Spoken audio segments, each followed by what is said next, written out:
Welcome to Soft Hour Library. Tonight's story begins now. Close your eyes and rest. Chapter 43. Hug. Hist, did you hear that noise, Kabako? It was the middle watch, a fair moonlight. The seamen were standing in a cordon, extending from one of the freshwater butts in the waist to the scuttlebutt near the taffrail. In this manner, they passed the buckets to fill the scuttlebutt.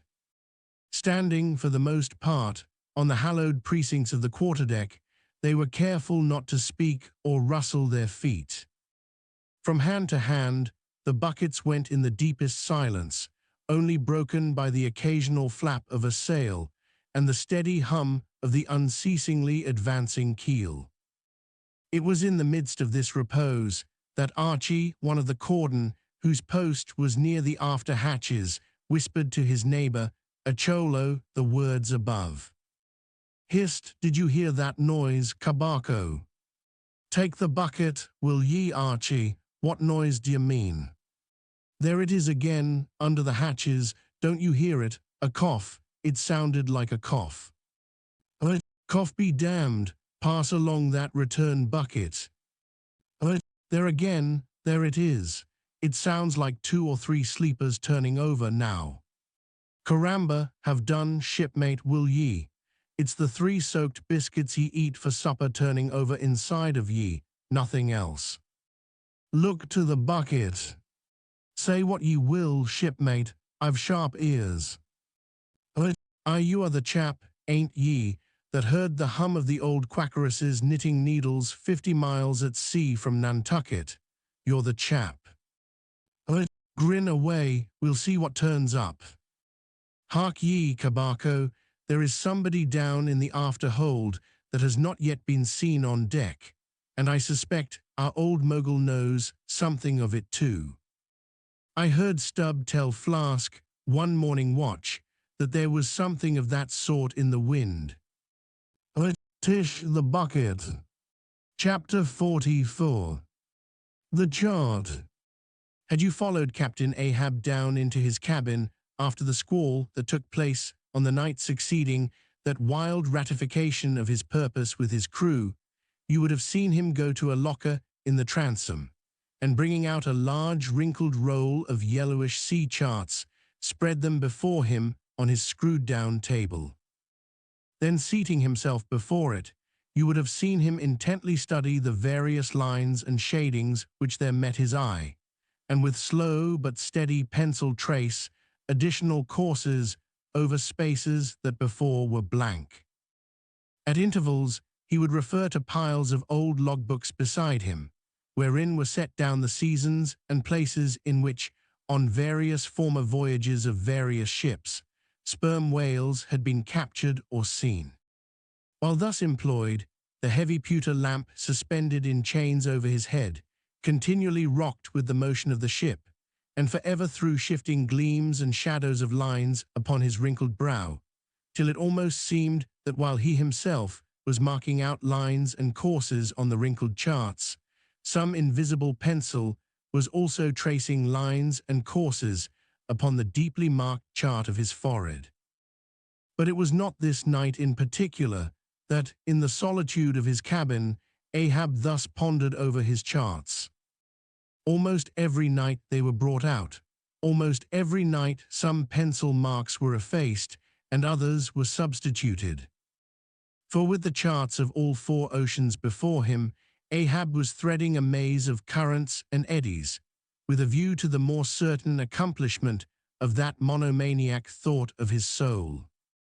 Now, to anyone not fully acquainted with the ways of the Leviathans, it might seem an absurdly hopeless task thus to seek out one solitary creature in the unhooped oceans of this planet. But not so did it seem to Ahab, who knew the sets of all tides and currents, and thereby calculating the driftings of the sperm whale's food, and also calling to mind the regular, ascertained seasons for hunting him in particular latitudes, could arrive at reasonable surmises almost approaching to certainties concerning the timeliest day to be upon this or that ground in search of his prey. So assured, indeed, is the fact concerning the periodicalness of the sperm whales resorting to given waters, that many hunters believe that, could he be closely observed and studied throughout the world, were the logs for one voyage of the entire whale fleet carefully collated, then the migrations of the sperm whale would be found to correspond in invariability to those of the herring shoals or the flights of swallows. On this hint, attempts have been made to construct elaborate migratory charts of the sperm whale. Since the above was written, the statement is happily borne out by an official circular issued by Lieutenant Maury of the National Observatory, Washington, April 16, 1851. By that circular, it appears that precisely such a chart is in course of completion, and portions of it are presented in the circular. This chart divides the ocean into districts of 5 degrees of latitude by 5 degrees of longitude, perpendicularly through each of which districts are 12 columns for the 12 months, and horizontally through each of which districts are 3 lines, one to show the number of days that have been spent in each month in every district, and the 2 others to show the number of days in which whales, sperm or right, have been seen. Besides, when making a passage from one feeding ground to another, the sperm whales, guided by some infallible instinct, say rather secret intelligence from the deity, mostly swim in veins, as they are called, continuing their way along a given ocean line with such undeviating exactitude that no ship ever sailed her course, by any chart, with 1/10 of such marvelous precision. Though in these cases, the direction taken by any one whale be straight as a surveyor's parallel, and though the line of advance be strictly confined to its own unavoidable straight wake, yet the arbitrary vein in which at these times he is said to swim generally embraces some few miles in width, more or less, as the vein is presumed to expand or contract, but never exceeds the visual sweep from the whale ship's mastheads when circumspectly gliding along this magic zone. The sum is that at particular seasons within that breadth, and along that path, migrating whales may with great confidence be looked for. And hence not only at substantiated times, upon well-known separate feeding grounds, could Ahab hope to encounter his prey, but in crossing the widest expanses of water between those grounds he could, by his art, so place and time himself on his way, as even then not to be wholly without prospect of a meeting. There was a circumstance which at first sight seemed to entangle his delirious but still methodical scheme. But not so in the reality, perhaps.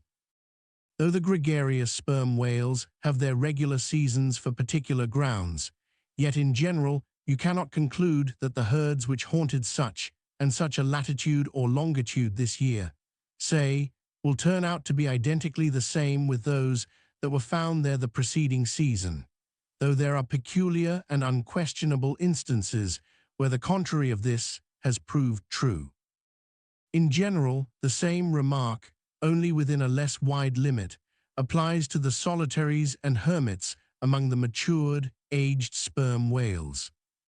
So that though Moby-Dick had in a former year been seen, for example, on what is called the Seychelles Ground in the Indian Ocean or Volcano Bay on the Japanese coast, yet it did not follow that were the Pequod to visit either of those spots at any subsequent corresponding season, she would infallibly encounter him there. So too with some other feeding grounds where he had at times revealed himself. But all these seemed only his casual stopping places and ocean inns, so to speak, not his places of prolonged abode. And where Ahab's chances of accomplishing his object have hitherto been spoken of, allusion has only been made to whatever wayside, antecedent, extra prospects were his, ere a particular set time or place were attained, when all possibilities would become probabilities, and, as Ahab fondly thought, every possibility the next thing to a certainty. That particular set time and place were conjoined in the one technical phrase, the season on the line. For there and then, for several consecutive years, Moby-Dick had been periodically discrayed, lingering in those waters for a while, as the sun, in its annual round, loiters for a predicted interval in any one sign of the zodiac. There it was, too, that most of the deadly encounters with the white whale had taken place. There the waves were storied with his deeds. There also was that tragic spot where the monomaniac old man had found the awful motive to his vengeance. But in the cautious comprehensiveness and unloitering vigilance with which Ahab threw his brooding soul into this unfaltering hunt, he would not permit himself to rest all his hopes upon the one crowning fact above mentioned, however flattering it might be to those hopes. Nor in the sleeplessness of his vow could he so tranquilize his unquiet heart as to postpone all intervening quest. Now the Pequod had sailed from Nantucket at the very beginning of the season on the line.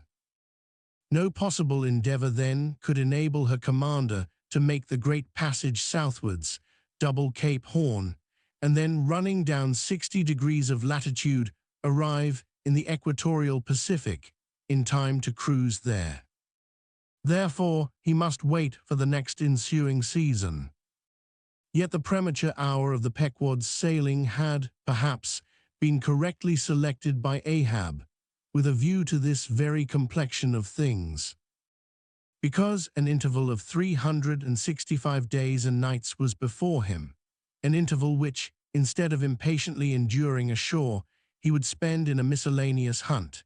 If by chance the white whale, spending his vacation in seas far remote from his periodical feeding grounds, should turn up his wrinkled brow off the Persian Gulf, or in the Bengal Bay, or China Seas, or in any other waters haunted by his race.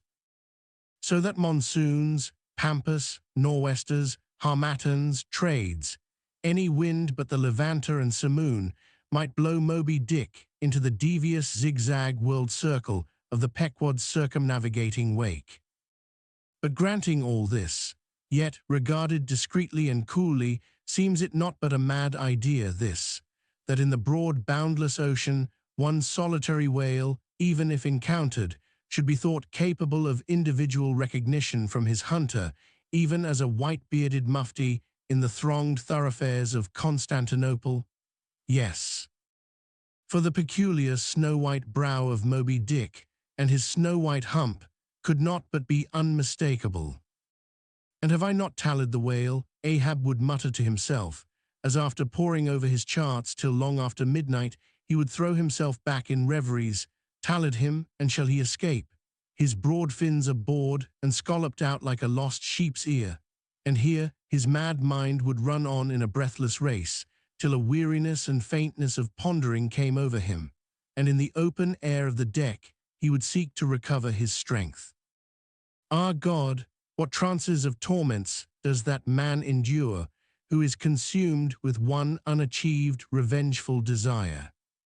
He sleeps with clenched hands, and wakes with his own bloody nails in his palms. Often, when forced from his hammock by exhausting and intolerably vivid dreams of the night, which, resuming his own intense thoughts through the day, carried them on amid a clashing of frenzies, and whirled them round and round and round in his blazing brain, till the very throbbing of his life spot became insufferable anguish. And when, as was sometimes the case, these spiritual throes in him heaved his being up from its base, and a chasm seemed opening in him, from which forked flames and lightnings shot up, and accursed fiends beckoned him to leap down among them. When this hell in himself yawned beneath him, a wild cry would be heard through the ship, and with glaring eyes Ahab would burst from his state-room, as though escaping from a bed that was on fire. Yet these, perhaps, instead of being the unsuppressible symptoms of some latent weakness or fright at his own resolve, were but the plainest tokens of its intensity.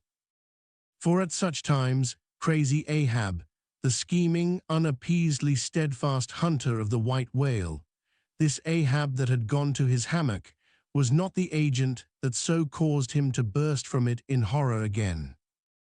The latter was the eternal, living principle or soul in him, and in sleep, being for the time dissociated from the characterizing mind, which at other times employed it for its outer vehicle or agent, it spontaneously sought escape from the scorching contiguity of the frantic thing, of which, for the time, it was no longer an integral.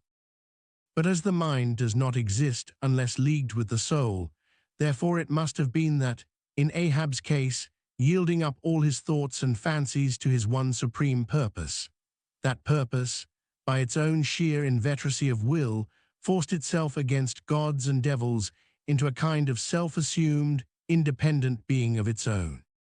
Nay, could grimly live and burn, while the common vitality to which it was conjoined fled horror-stricken from the unbidden and unfathered births. Therefore the tormented spirit that glared out of bodily eyes, when what seemed Ahab rushed from his room, was for the time but a vacated thing, a formless somnambulistic being, a ray of living light, to be sure, but without an object to color, and therefore a blankness in itself. God help thee, old man, thy thoughts have created a creature in thee, and he whose intense thinking thus makes him a Prometheus, a vulture feeds upon that heart forever, that vulture the very creature he creates. Chapter 45. The Affidavit. So far as what there may be of a narrative in this book, and indeed, as indirectly touching one or two very interesting and curious particulars in the habits of sperm whales, the foregoing chapter, in its earlier part, is as important a one as will be found in this volume. But the leading matter of it requires to be still further and more familiarly enlarged upon, in order to be adequately understood, and moreover to take away any incredulity which a profound ignorance of the entire subject may induce in some minds, as to the natural verity of the main points of this affair. I care not to perform this part of my task methodically, but shall be content to produce the desired impression by separate citations of items, practically or reliably known to me as a whaleman, and from these citations, I take it, the conclusion aimed at will naturally follow of itself. First, I have personally known 3 instances where a whale, after receiving a harpoon, has effected a complete escape, and after an interval, in one instance of 3 years, has been again struck by the same hand and slain, when the 2 irons, both marked by the same private cipher, have been taken from the body. In the instance where 3 years intervened between the flinging of the 2 harpoons, and I think it may have been something more than that, the man who darted them happening, in the interval, to go in a trading ship on a voyage to Africa, went ashore there, joined a discovery party, and penetrated far into the interior, where he traveled for a period of nearly 2 years, often endangered by serpents, savages, tigers, poisonous miasmas, with all the other common perils incident to wandering in the heart of unknown regions. Meanwhile, the whale he had struck must also have been on its travels. No doubt it had thrice circumnavigated the globe, brushing with its flanks all the coasts of Africa, but to no purpose. This man and this whale again came together, and the one vanquished the other.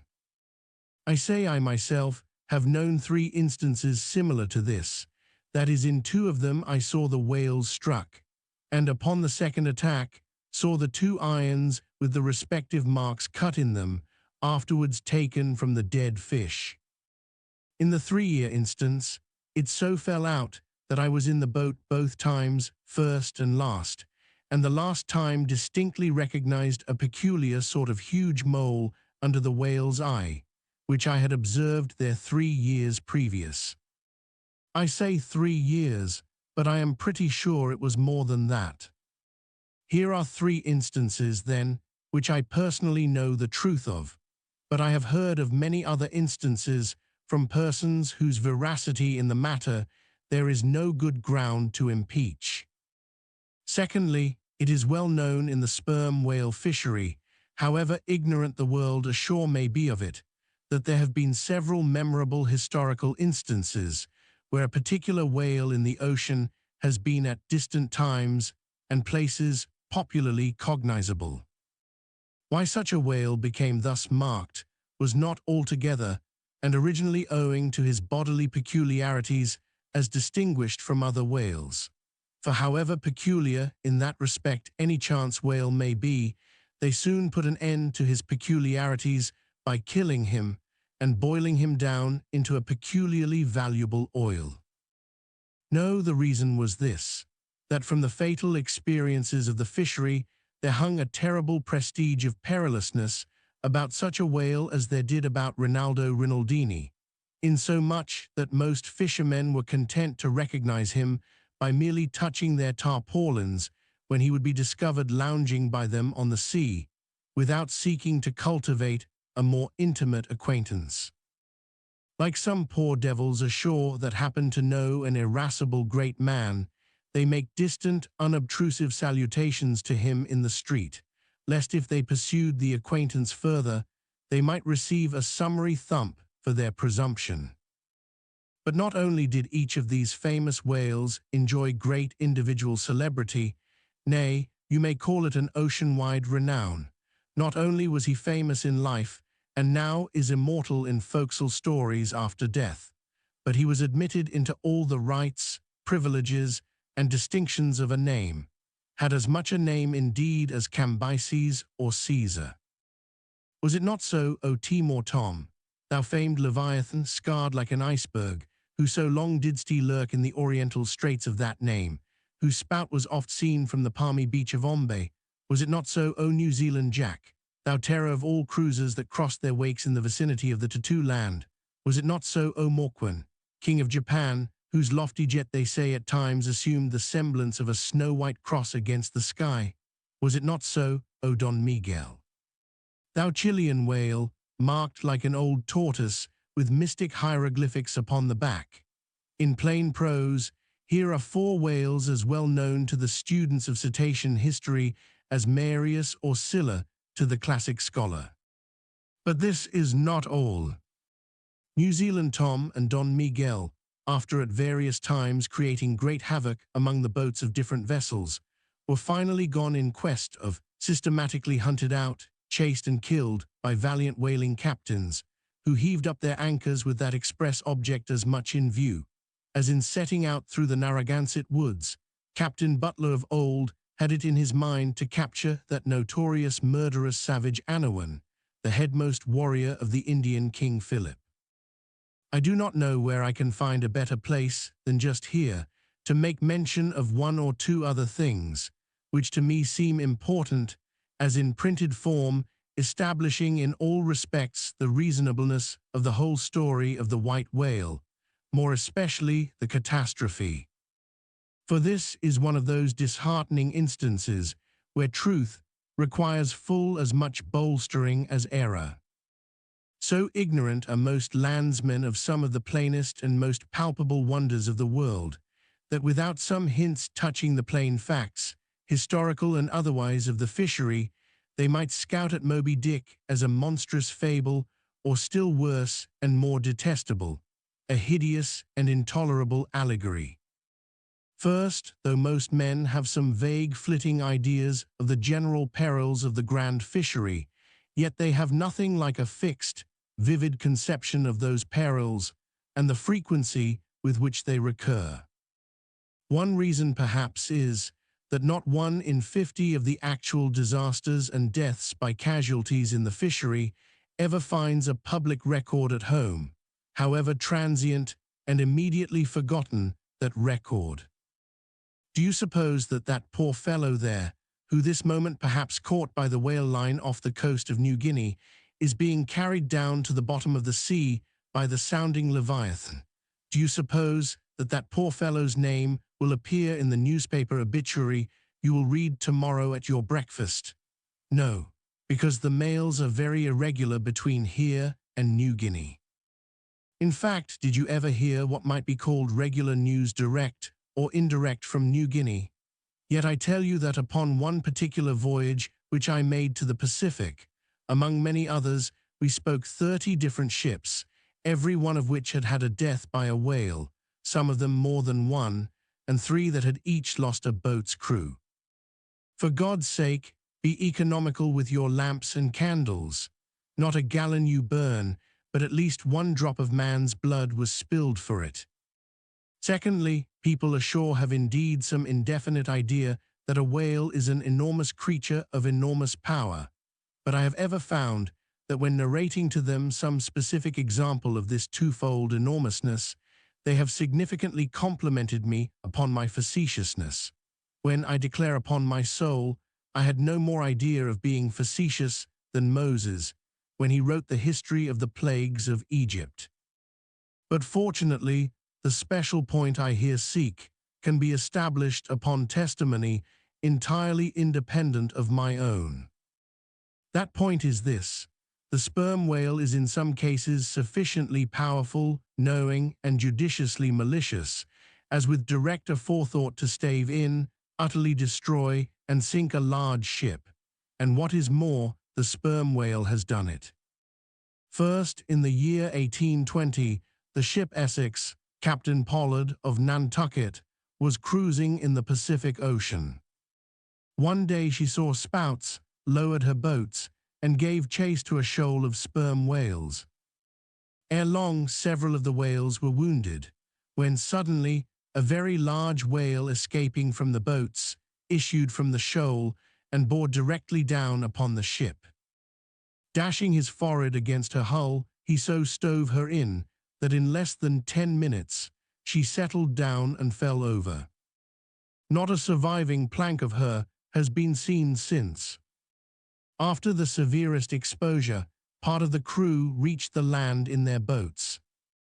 Being returned home at last, Captain Pollard once more sailed for the Pacific in command of another ship, but the gods shipwrecked him again upon unknown rocks and breakers.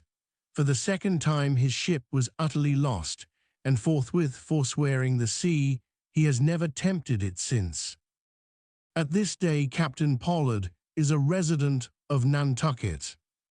I have seen Owen Chase, who was chief mate of the Essex at the time of the tragedy. I have read his plain and faithful narrative. I have conversed with his son, and all this within a few miles of the scene of the catastrophe. The following are extracts from Chase's narrative. Every fact seemed to warrant me in concluding that it was anything but chance which directed his operations. He made 2 several attacks upon the ship, at a short interval between them, both of which, according to their direction, were calculated to do us the most injury by being made ahead, and thereby combining the speed of the 2 objects for the shock, to effect which, the exact maneuvers which he made were necessary. His aspect was most horrible, and such as indicated resentment and fury. He came directly from the shoal which we had just before entered, and in which we had struck 3 of his companions, as if fired with revenge for their sufferings. Again, at all events, the whole circumstances taken together, all happening before my own eyes, and producing, at the time, impressions in my mind of decided, calculating mischief on the part of the whale, many of which impressions I cannot now recall, induce me to be satisfied that I am correct in my opinion. Here are his reflections some time after quitting the ship, during a black night in an open boat, when almost despairing of reaching any hospitable shore. The dark ocean and swelling waters were nothing. The fears of being swallowed up by some dreadful tempest or dashed upon hidden rocks, with all the other ordinary subjects of fearful contemplation, seemed scarcely entitled to a moment's thought. The dismal-looking wreck, and the horrid aspect and revenge of the whale wholly engrossed my reflections, until day again made its appearance. In another place, p. 45, he speaks of the mysterious and mortal attack of the animal. Secondly, the ship Union, also of Nantucket, was in the year 1807 totally lost off the Azores by a similar onset, but the authentic particulars of this catastrophe I have never chanced to encounter. though from the whale hunters I have now and then heard casual allusions to it. Thirdly, some 18 or 20 years ago, Commodore J, then commanding an American sloop of war of the first class, happened to be dining with a party of whaling captains on board a Nantucket ship in the harbor of Rahu, Sandwich Islands. Conversation turning upon whales, the Commodore was pleased to be skeptical touching the amazing strength ascribed to them by the professional gentlemen present. He peremptorily denied, for example, that any whale could so smite his stout sloop of war as to cause her to leak so much as a thimbleful. Very good, but there is more coming. Some weeks after, the Commodore set sail in this impregnable craft for Valparaiso. But he was stopped on the way by a portly sperm whale that begged a few moments' confidential business with him. That business consisted in fetching the Commodore's craft such a thwack that with all his pumps going, he made straight for the nearest port to heave down and repair. I am not superstitious, but I consider the Commodore's interview with that whale as providential. Was not Saul of Tarsus converted from unbelief by a similar fright? I tell you, the sperm whale will stand no nonsense. I will now refer you to Langsdorff's Voyages for a little circumstance in point, peculiarly interesting to the writer hereof. Langsdorff, you must know by the way, was attached to the Russian Admiral Krusenstern's famous discovery expedition in the beginning of the present century. Captain Langsdorff thus begins his 17th chapter. By the 13th of May, our ship was ready to sail, and the next day we were out in the open sea on our way to Ochotsk. The weather was very clear and fine, but so intolerably cold that we were obliged to keep on our fur clothing. For some days we had very little wind. It was not till the 19th that a brisk gale from the northwest sprang up. An uncommon large whale, the body of which was larger than the ship itself, lay almost at the surface of the water, but was not perceived by anyone on board till the moment when the ship, which was in full sail, was almost upon him, so that it was impossible to prevent its striking against him. We were thus placed in the most imminent danger, as this gigantic creature, setting up its back, raised the ship 3 feet at least out of the water. The masts reeled, and the sails fell altogether, while we who were below all sprang instantly upon the deck, concluding that we had struck upon some rock. Instead of this, we saw the monster sailing off with the utmost gravity and solemnity. Captain de Wolfe applied immediately to the pumps to examine whether or not the vessel had received any damage from the shock, but we found that very happily it had escaped entirely uninjured. Now the Captain de Wolfe here alluded to as commanding the ship in question is a New Englander who, after a long life of unusual adventures as a sea captain, this day resides in the village of Dorchester near Boston. I have the honor of being a nephew of his.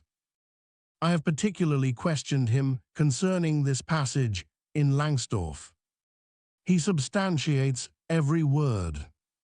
The ship, however, was by no means a large one, a Russian craft built on the Siberian coast and purchased by my uncle after bartering away the vessel in which he sailed from home.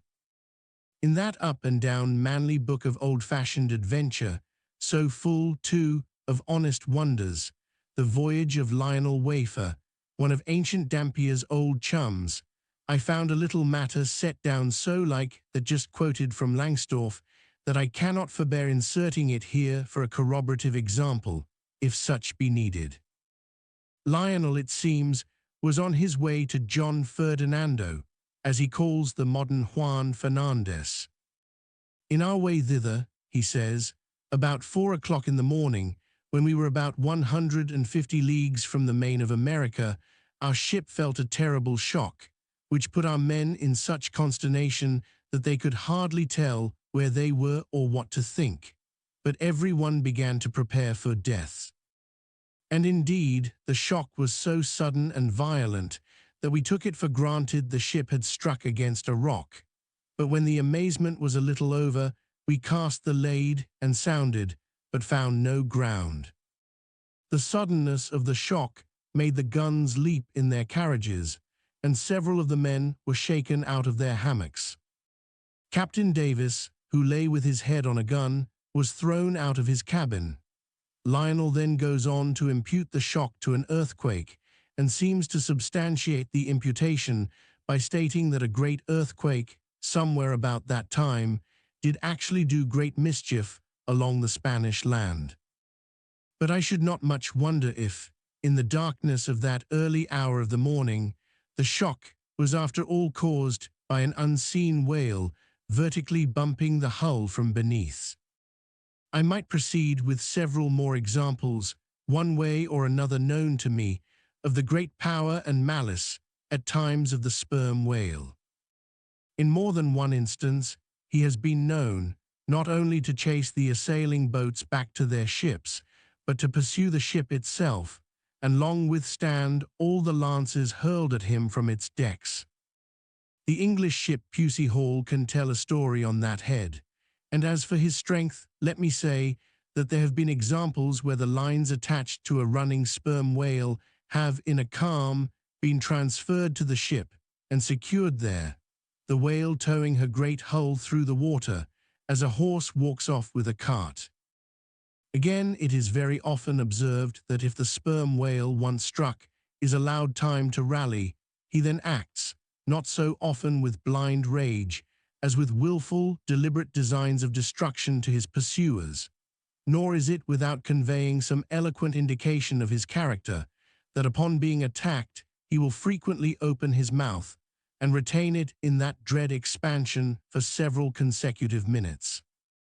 But I must be content with only one more and a concluding illustration, a remarkable and most significant one, by which you will not fail to see that not only is the most marvelous event in this book corroborated by plain facts of the present day, but that these marvels, like all marvels, are mere repetitions of the ages, so that for the millionth time we say Amen with Solomon, verily there is nothing new under the sun. In the 6th Christian century lived Procopius, a Christian magistrate of Constantinople, in the days when Justinian was emperor and Belisarius general.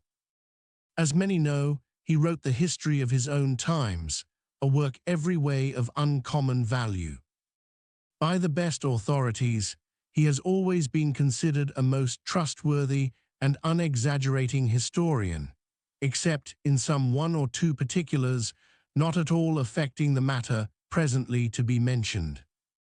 Now, in this history of his, Procopius mentions that, during the term of his prefecture at Constantinople, a great sea monster was captured in the neighboring Propontis, or Sea of Marmora, after having destroyed vessels at intervals in those waters for a period of more than 50 years.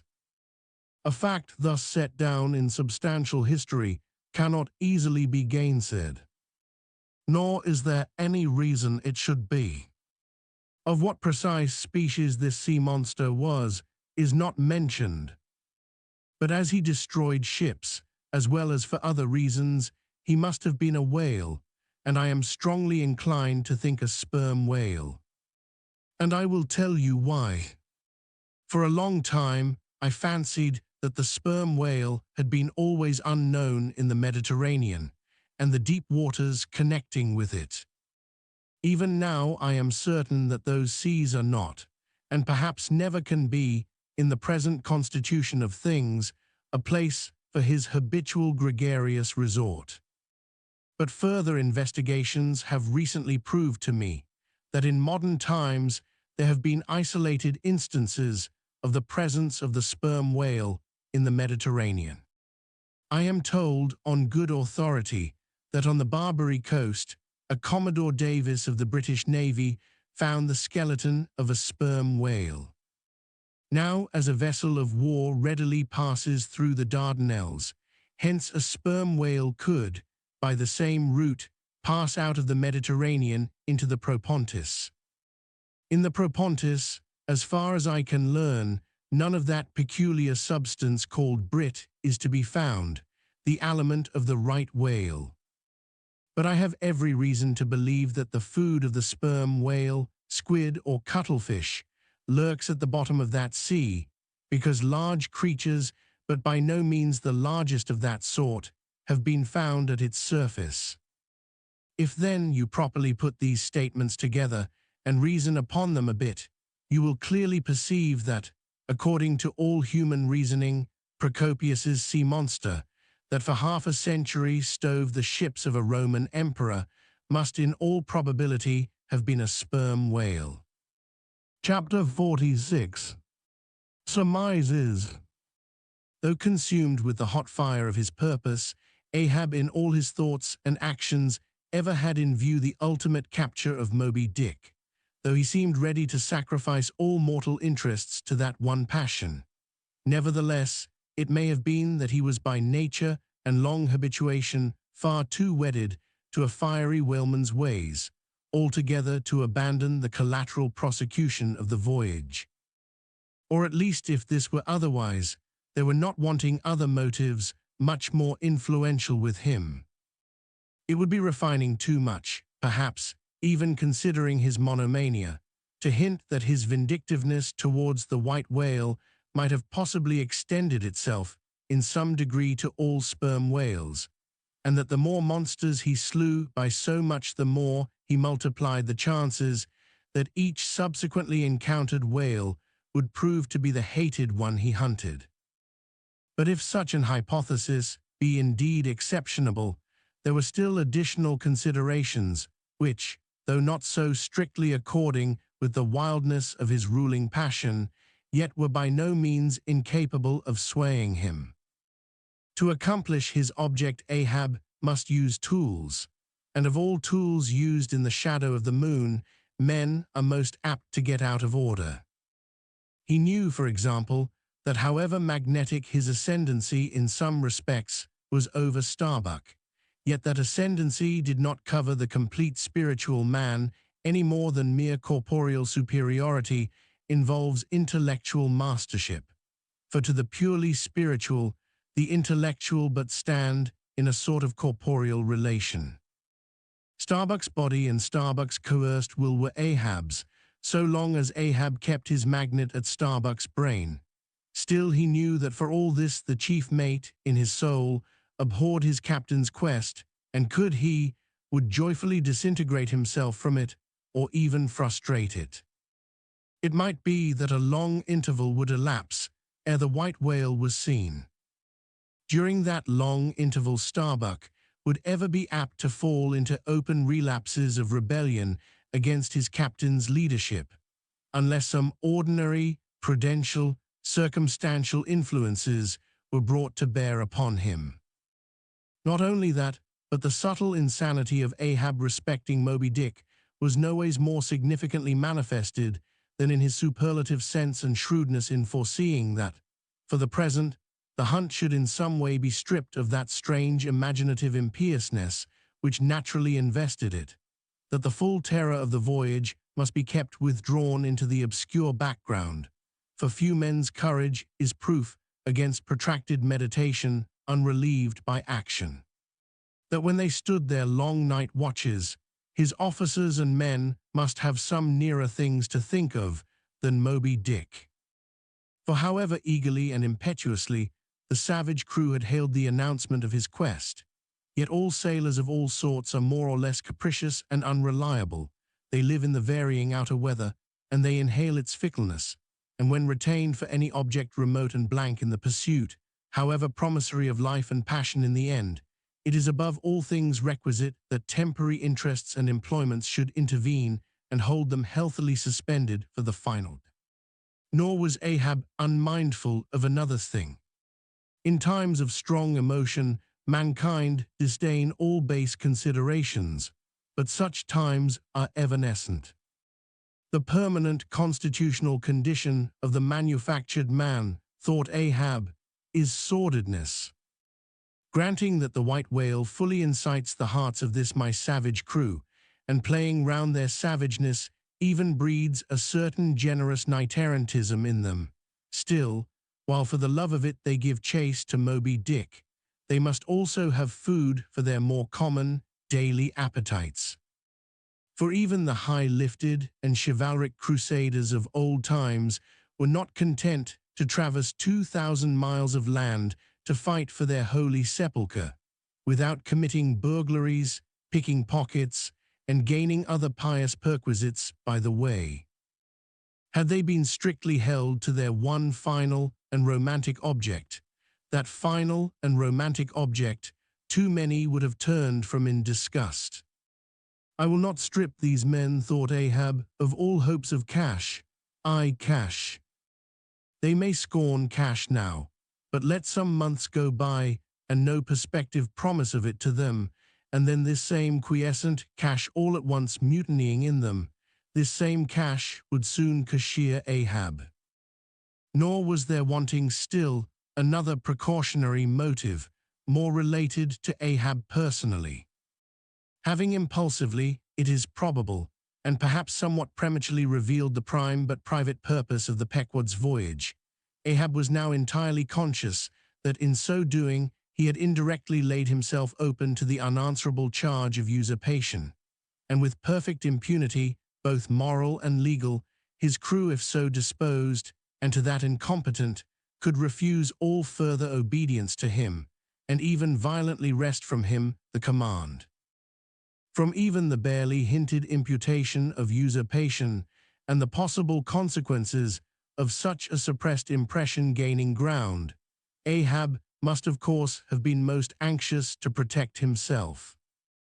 That protection could only consist in his own predominating brain and heart and hand, backed by a heedful, closely calculating attention to every minute atmospheric influence which it was possible for his crew to be subjected to. For all these reasons then, and others perhaps too analytic to be verbally developed here, Ahab plainly saw that he must still in a good degree continue true to the natural, nominal purpose of the Pequod's voyage, observe all customary usages, and not only that, but force himself to evince all his well-known passionate interest in the general pursuit of his profession. Be all this as it may, his voice was now often heard hailing the three mastheads and admonishing them to keep a bright lookout and not omit reporting even a porpoise. This vigilance was not long without reward. Chapter 47. The Mat Maker. It was a cloudy, sultry afternoon. The seamen were lazily lounging about the decks or vacantly gazing over into the lead-colored waters. Queequeg and I were mildly employed weaving what is called a sword mat for an additional lashing to our boat. So still and subdued, and yet somehow preluding was all the scene, and such an incantation of reverie lurked in the air, that each silent sailor seemed resolved into his own invisible self. I was the attendant or page of Queequeg, while busy at the mat. As I kept passing and repassing the filling or woof of marlin between the long yarns of the warp, using my own hand for the shuttle, and as Queequeg, standing sideways, ever and anon slid his heavy oaken sword between the threads, and idly looking off upon the water, carelessly and unthinkingly drove home every yarn. I say so strange a dreaminess did there then reign all over the ship and all over the sea, only broken by the intermitting dull sound of the sword, that it seemed as if this were the loom of time, and I myself were a shuttle mechanically weaving and weaving away at the fates. There lay the fixed threads of the warp subject to but one single, ever-returning, unchanging vibration, and that vibration merely enough to admit of the crosswise interblending of other threads with its own.